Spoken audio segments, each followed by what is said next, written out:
That family actually used to own this building here behind me. They live right behind it. They saw all of it last night go up in flames. All we have to do is pull it on the pin like that. Perfect. And look at that. And I want to give you a look at some of the information that they get access to in real time. This monitor right here will give us a live look at several cameras across interstates and highways across western Wisconsin. Sheriff, I want to talk about the evacuations here. I know you'd mentioned there's been a couple evacuations that have been happening here over the last couple hours. The DOT actually gave me this piece of concrete. It's a sample of the roads, and this is something, you know, hard to believe. It's been on the roads for 20, 30 years. You can see it all here behind me. Police tell me a 23-year-old man was hit in this area. An update there, like we said, from the Eau Claire Police Department. Of course, we will want to just update you on the situation as well. We know at this time that perimeter is set up in the area. It's West Hamilton Avenue in Eau Claire. If you're sick and tired of it all, if you just can't handle these cold temperatures anymore, you don't like your water bottles freezing up, then we found some deals in the next couple weeks where you can get away from all of this and go to some place a lot warmer. I'll draw your attention behind me here to the Gordon Volunteer Fire Department. We've seen many trucks come in here throughout the course of the day. 27, 28. Yeah! All right. Nice. Oh. Good evening and thanks for joining us. I'm Kevin Hurd. First on Fox, it's not your standard job interview.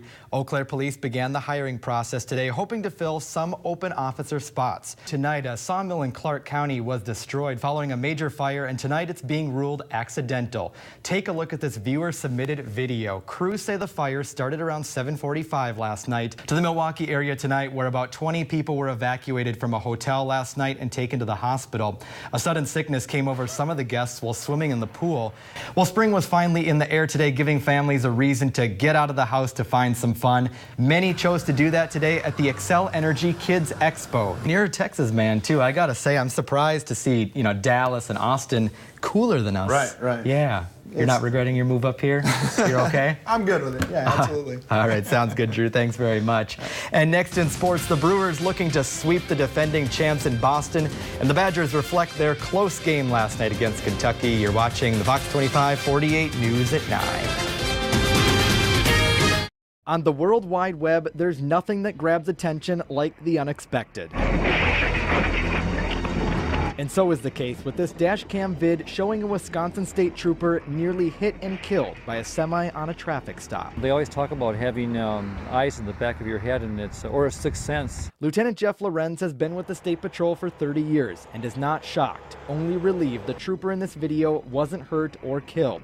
He's seen many close calls like this before. And they say, hey, LT, I'm really sorry about the car.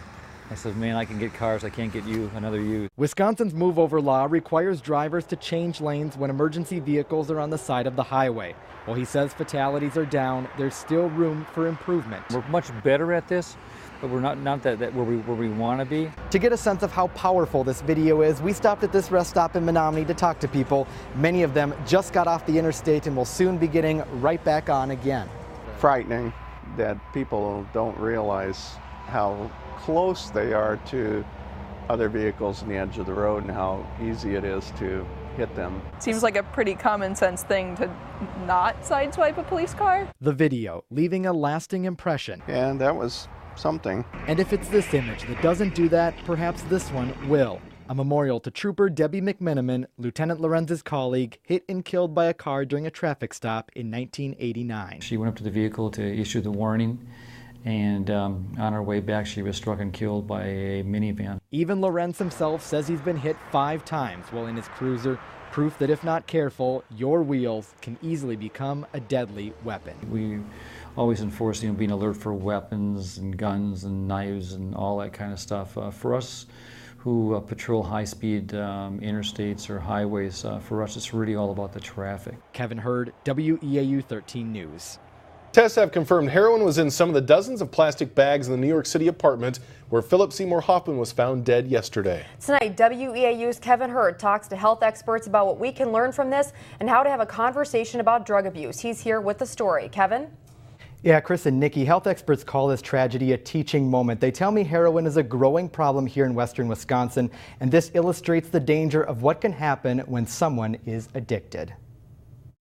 It's like this monkey on your back that you can't get, and it soon turns into this this great ape. That's how Jesse describes an addiction to heroin. He's recovering from a drug so powerful it grabs hold of you and doesn't want to let go. You can imagine like the worst flu you ever had in your life and times that by like 50, and then you got the withdrawals of the beast, and that's no fun. I wouldn't wish that on my worst enemy.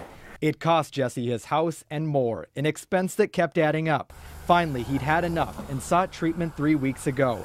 But his story of addiction is more common than you may think. Lisa Giese with the Eau Claire County Health Department says in its last survey of middle school and high school students in Eau Claire County, 130 admitted to having used heroin before. She says now is the time to have a conversation about the drug, using the latest death of actor Philip Seymour Hoffman as a starting point. We absolutely can use this as a moment to say, did you see that? And what do you think? Ask kids some questions about it. You don't have to be a celebrity to die from heroin addiction. Brenda Gadel, an AODC counselor at the Ellie Phillips Libertas Center, agrees and says this is a real problem that happens to real people. These are normal people who never had any trouble with addiction before. You know, it all starts at some sort of substance abuse level, but it continues on. Jesse chose another path. He's seen people come through these doors more than once, but knows he's taken a big step getting help. It'll be the best thing. You'll never regret it. You'll never regret getting help. Now, Giese recommends reaching out to a healthcare provider, health department, or a treatment center if you know someone who is struggling with an addiction. Yeah, good evening. I think these 3 words right here really sum it up. Go, fight, and win. That's exactly the attitude that everybody I've talked to tonight here in Stanley has ahead of tomorrow's state football game. How do you describe the excitement leading up to a trip to the state football tournament? It's loud. Crazy. Everybody's been cheering and yelling, saying, go, let's fight and win. And that's exactly the atmosphere that filled the air at Stanley Boyd High School today. I don't know, it was cool to see everybody with the school spirit. Laura Bauer and the pep team put this celebration together. There were signs, songs, even some advice from past players who've been on the state turf. The locker room, the atmosphere, being at Camp Randall, those are the memories that'll always stay with you. It's been more than a decade since the team went to state. The last time was in 1996. Ronnie Ponick doesn't remember that tournament. I was born in '96. But will remember this one for the rest of his life. Especially growing up as a little kid, just dreaming to make it to the big stage, and it's finally here. Everywhere you go around town, you'll see signs rooting on the Orioles.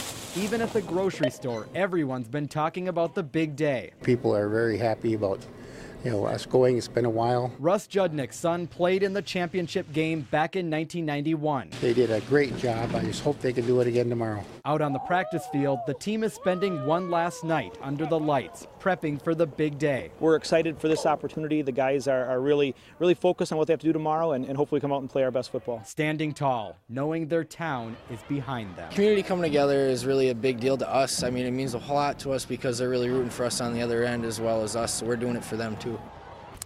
Now, the Stanley Boyd football players are still here in town tonight. They're going to be leaving for the state tournament tomorrow morning at 9 o'clock. In Stanley, Kevin Hurd, WEAU 13 News.